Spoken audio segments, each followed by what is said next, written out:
Yo guys, what's going on? KevinKingdra here, bringing a guest narration for my buddy 97. So let's get straight into this battle. And seeing the teams, I have an NU team with 1RU Pokemon. 97, like I don't want to do 5 NU and 1RU like we did last time.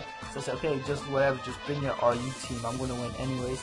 So I have a Banded Golurk, Scarf, Sock, Salad Berry, Sub, Samurott, especially defensive Amoonguss, Toxic Orb, Guts, Swallow, defensive Torkoal.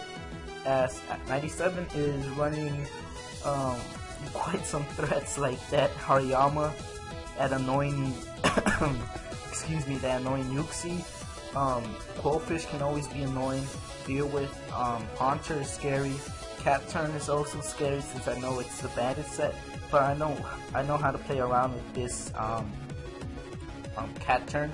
And Magnezone, I'm not really feeling Magnezone. Alright, so that's a team preview, short little team preview. I don't know how 97 does this, but yeah, let's get straight into the battle. So let's get started with this battle. 97 leads off with UCS. I lead off with my Samurott. This is a Salad Berry Samurott with Substitute, so I just go straight off for the sub just in case he wants to T-Wave, as he actually sets up his Stealth Rocks. And I go for the Hydro Pump, and I does way too much. I was not expecting that much damage. As he actually goes for his Energy Ball, revealing to me that he has Energy Ball. And now I just go for another sub, because I am trying to activate my Salad Berries while being under a sub, as he actually goes for U-Turn, as he actually brings in Hariyama and goes for the Fake Out just to fake my sub. And I've seen Flame Orb, I know it's got Hariyama, as I actually go for the Hydro Pump now, and that does way too much again. Samurott is just a monster. So now I know he's going to switch out, as he actually goes into his Yuxi, and I go for another sub.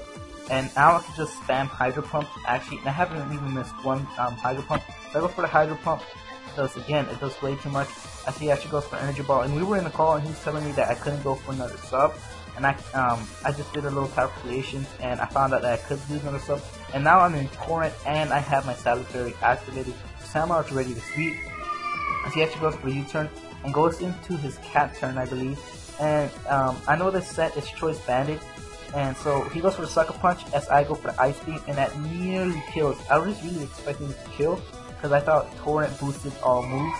And here I know he's locked into Sucker Punch, so I just go for Taunts and Substitute, just to waste his Sucker Punch's PP. So yeah, I just keep on going for sub, and now I predict him to switch it into something, and I go for the Ice Beam. And it works out for me, because I do kill off his Hariyama after the burn. So now he brings in his Yuxi again. I just go for the Hydro Pump, just doing safe play, as he actually does a really nice play going back into his capture. Here I predict him to go for the Seaball, predicting me to go for the Taunt and Substitute, and I go for the Ice Beam and take him out. So far Samurott has 2 kills, and now he goes into his Scarf Haunter and takes him out with the Venom Shock, I believe. And now I just go into my Yellow Solo, yeah, Yellow Solo, and I go for the U-turn just to try to play it safe, I believe. No, I actually go for the Brave Bird just to try to take out his Haunter, because Haunter's regular throw. And he goes into his Quillfish, and I get my Toxic Orb activate, as he actually goes for the Toxic Spikes. And I see what he does with his team. He tries to poison Pokemon, and then use Venom Shock on his Haunter, since Venom Shock is boosted when a Pokemon is poisoned. As I actually go into my Amoonguss, just puts him to sleep, and he puts his uses Juicy as sleep fodder, as I switch out, I believe, into my Golurk, or I just stay in and go for the Giga Drain. Yeah, I think I switch on to my Golurk. Yeah, I switch to my Golurk, and now I believe I just go for the safe Shadow Punch, and he decides to sack his Yuxi. I'm in a bad position with my Golurk, because it is poison, and I didn't want it to be poisoned. So I just take out his Yuxi, which was an annoying, not annoying threat, but it was really annoying. Now he goes into his Haunter, and I just go into my special defensive Amoonguss, because I know I can take any hit he wants to go for, and just retaliate with a Giga Drain or Stun Spore. So he goes into his Magma Zone, as he actually double switch into my Yellow Swallow again, and he predicts it real nicely. So now I'm forced to go for a U-turn, knowing that I'll die to Rocks next turn, so I go into my Torkoal, I believe. Oh no, I go into my Amoonguss, and he goes for the Volt Switch. I was probably predicting the Volt Switch there. I don't remember, this battle was like a week ago, I believe. So now he goes into his Cloakfish, just trying to wall my Amoonguss and try to set up toxic spikes again.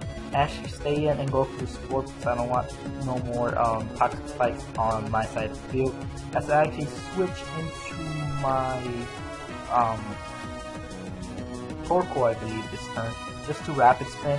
Yes, I go into my Smoke Lead, and now I'm able to rapid spin so my Swallow can come in safely without taking rock damage since he is dead. And he goes for the Substitute, and this kind of scared me a little bit. I'm not gonna lie, it intimidated me a little bit, and just hurt my Citrus Sword. Okay, so I just leave this Torkoal for fodder, seeing that as I just got the rapid spin, so it has no purpose anymore, and it's poison. So there's really no purpose for it anymore. And now I believe my Socks 30 is still intact since I did rapid spin all Tazz. And now, yes, I go into my pound and I just go for the close combat just to break his sub. And now he goes for the T-Bolt, but I know I can live on because he's 30. And he goes into his Haunter now. I'm just really trying to he goes into his Haunter. I'm just trying to leave this Sock for fodder. Well, I actually switch out. Never mind. Predicting him to go for the Shadow Ball. So he needs to go through my Amoonguss. Maybe. I'm not sure. So it works out for me because I did go in my Swallow. And I believe I do just go for the Brave because I see no point in this Swallow anymore. And I make another mistake. I go for a U-turn. I'm really trying to keep this Swallow then. So now I go into my Golden and I just go for the Shadow Punch. Seeing that it is Stab and it destroys Bandit from the anime Golden, it's still gonna hurt the Goldfish so hard, as he actually predicts me to go for the Earthquake, and I just go for the Shadow Punch and easily knock out his Haunter. And now he goes into his Magma Zone because he can wall my Golden with the Shadow Punch and actually go into my Swallow just as Death Fodder, I believe. And I know Brave Bird can't break the sub unless I underestimate Swallow, and yes, it can't break the sub as I said. And now I believe I just go back into my Golden because I know it's Hidden Power Fire and not Hidden Power Ice because it wasn't super effective against my Swallow. And I can go for the Earthquake. And this turn, I believe he switches out or he stays in. I should actually just have one more. Actually kills me off. Never mind. And now I go into my Sock. I just go for the Earthquake, I believe, and Sock will be able to win me the game even after the Intimidate.